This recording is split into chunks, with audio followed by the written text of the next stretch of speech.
back to Budget with Sue.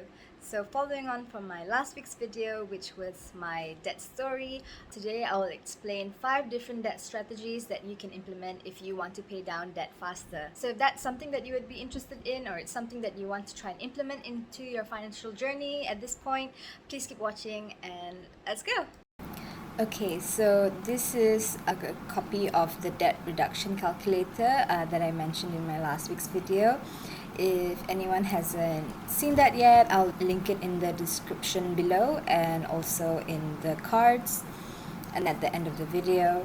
You can get this from vertex42.com. The link for that will also be in my description. So to start off, I've just used the examples that are provided in the Google Sheet when you first download it, because my own personal numbers don't really reflect the different debt strategies very well. So first here we have one credit card, one auto loan, the second auto loan, second credit card, and also one student loan.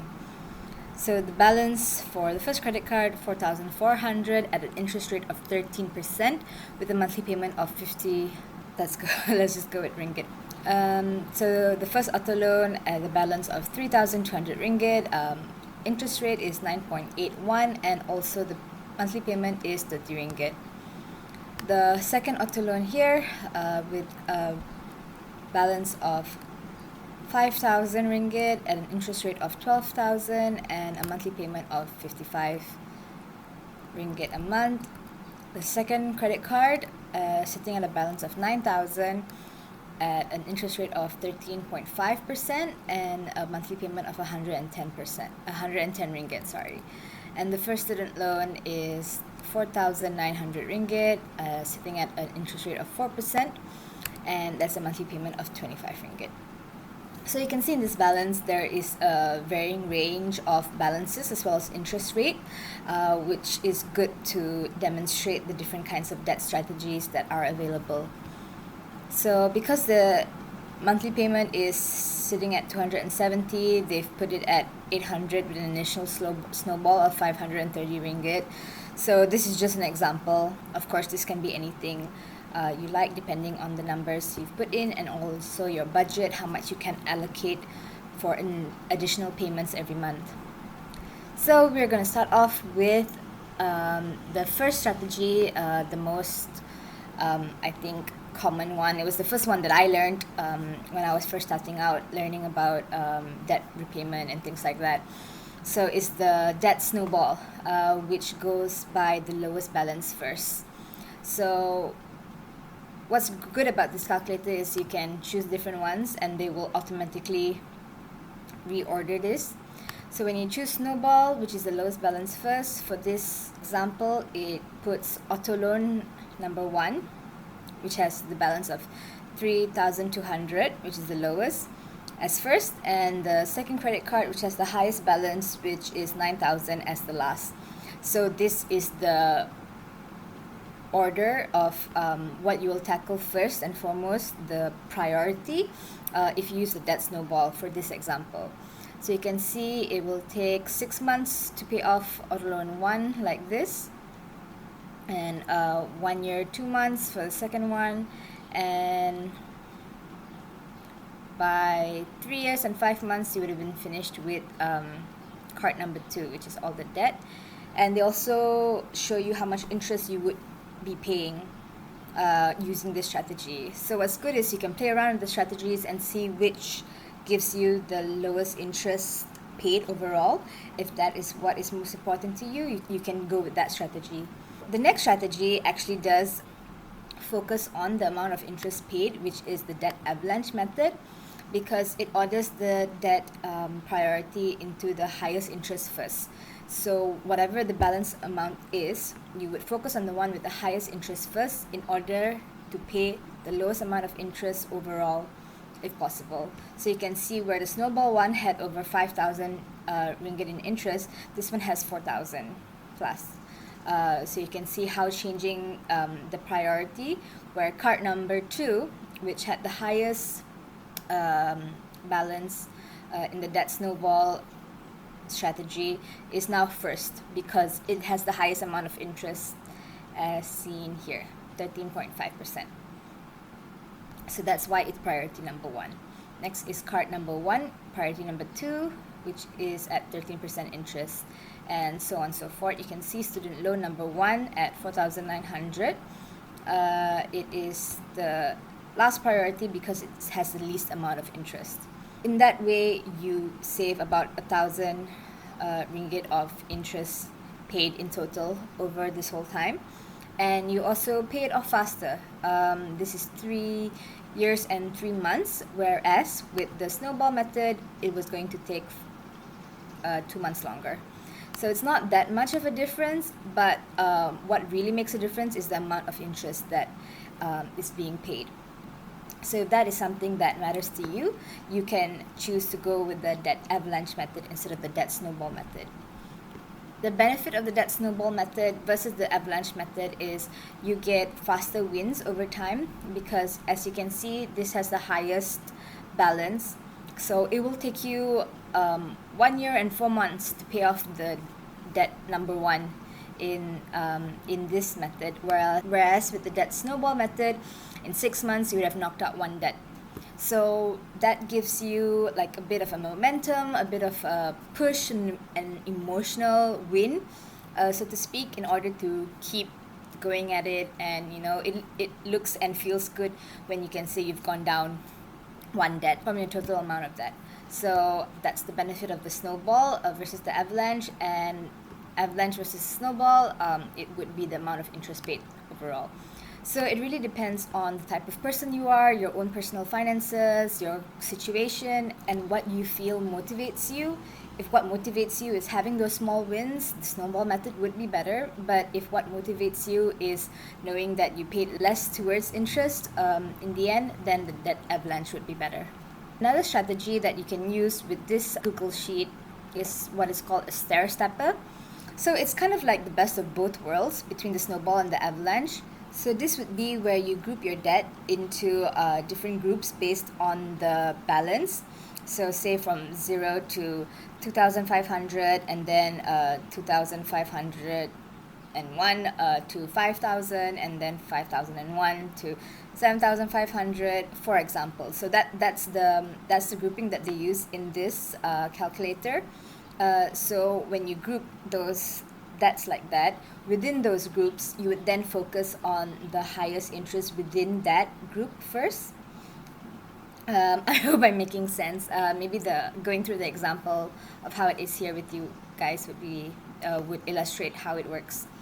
With stair stepper, the priority is card number 1, and then auto loan number 1, student loan number 1, auto loan number 2, and then card number 2. As I said, this calculator goes by every 2,500. Card number 1, auto loan number 1, and student loan number 1 have been grouped together into one, which is the 2,501 into 5,000. So they are in one group. And within this one group, which is the lower balances compared to card number 2, within this one group, they've organized the priority. As you can see, it's not in ascending or descending order of balances, but rather by the amount of interest. So card number 1 has the highest interest in that group with 13%. Auto loan number 1 is next at 9.8, and student loan number 1 is at 4%. So within the under 5,000, which are these three, they are ordering it by the highest interest to the lowest interest. So it's kind of like you do get the best of both worlds, because you are focusing on the lower balances first, so you knock that off faster, but you're also focusing on the highest interest within those lower balance groups, so you pay less interest overall than if you do purely the snowball method. So you can see that one saves you about 100 ringgit of interest. It's not much, but it is an option if you want to try the best of both worlds. And then in the next group, which is 5,000 to 7,500, it would be the auto loan number 2. And then after that is the card number 2, which is at 9,000. So it's increasing by groups of balance, but within those groups, it is ordered by the highest interest to the lower interest. So hopefully that made sense for you guys. If you have any questions and need a bit better of an explanation for the stair stepper, just leave a comment below and I'll get back to you. So next would be order entered in table, which is pretty self-explanatory. It just goes by card 1, auto loan 1, auto loan 2, card 2, student loan 1. It is pretty decent interest rate paid. It is lower than the debt snowball, interestingly enough. The next one would be no snowball. So this, of course, is not the best strategy, because if you're looking towards paying your debt down faster, then this is not gonna get you there quick. So as you can see, with no snowball, card number 1 will take you 23 years and 9 months to pay off, where else you would have been done with all of your debt within 3-4 years using a strategy. But this is just good to see, you know, if you are not putting anything extra towards your debt, how much it would actually take, how long it would actually take you to pay these debts off. So it's beneficial in the fact that it's eye-opening, and hopefully would make you want to implement some of the strategies here in order to clear off debt faster. This is custom highest first. It's based on these numbers here. So why would you want to maybe use that? Maybe neither of the strategies within the that snowball, that avalanche, or the stair stepper, or order entered in table, none of that feels the best for you. So another strategy that I've come across in my reading is what is called a debt tsunami. So the debt tsunami strategy is when you prioritize the debt that is giving you the most emotional turmoil. So we know that debt can be very hard to deal with and very emotionally draining at times. So sometimes some debts are more emotionally draining than others. So say for example, card number 1. Card number 1, it's kind of in the middle in terms of balance. It's not the lowest, it's not the highest. The interest rate is not the highest. It's second, but it's not the highest. But you want to tackle that card first, because that card, maybe the things that you've purchased on that card feel very debilitating to you, and you want to get rid of it fast. You want to cut up that card, never have to use it again, whatever reason. Or maybe there's another loan, say one to a family member, where maybe it's harder to keep debt towards a family member rather than a credit card, and you want to pay that down first foremost. So you would put that as number 1 instead. So that's what the debt tsunami would suggest you tackle first, the debt that is the most emotionally debilitating to you. And then you move on, and then maybe you can utilize the other strategies. But after you've paid off that debt and you feel better, you will feel better to continue paying off your debt, and you can use whatever strategy you want after that. In that case, they give you the option of custom highest first, which goes by 5, 4, 3, 2, 1. So you can see card number 2 would be first priority, and auto loan 1 would be the last priority. This gives you about 5,000 paid in interest, which is still actually less than the snowball method. And custom lowest first, you would go 1, 2, 3, 4, 5. So auto loan number 1 would be first, and last would be 5 at card number 2. So it's just the opposite of.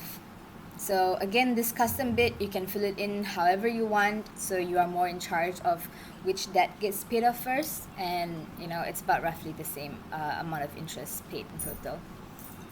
So again, each of these strategies have their different kinds of benefits. If you want the best of both worlds, there's the stair stepper. If you want to focus on your interest paid, that's the avalanche method. If you want to look at the emotional reward, there's the snowball method, and also custom method if you want.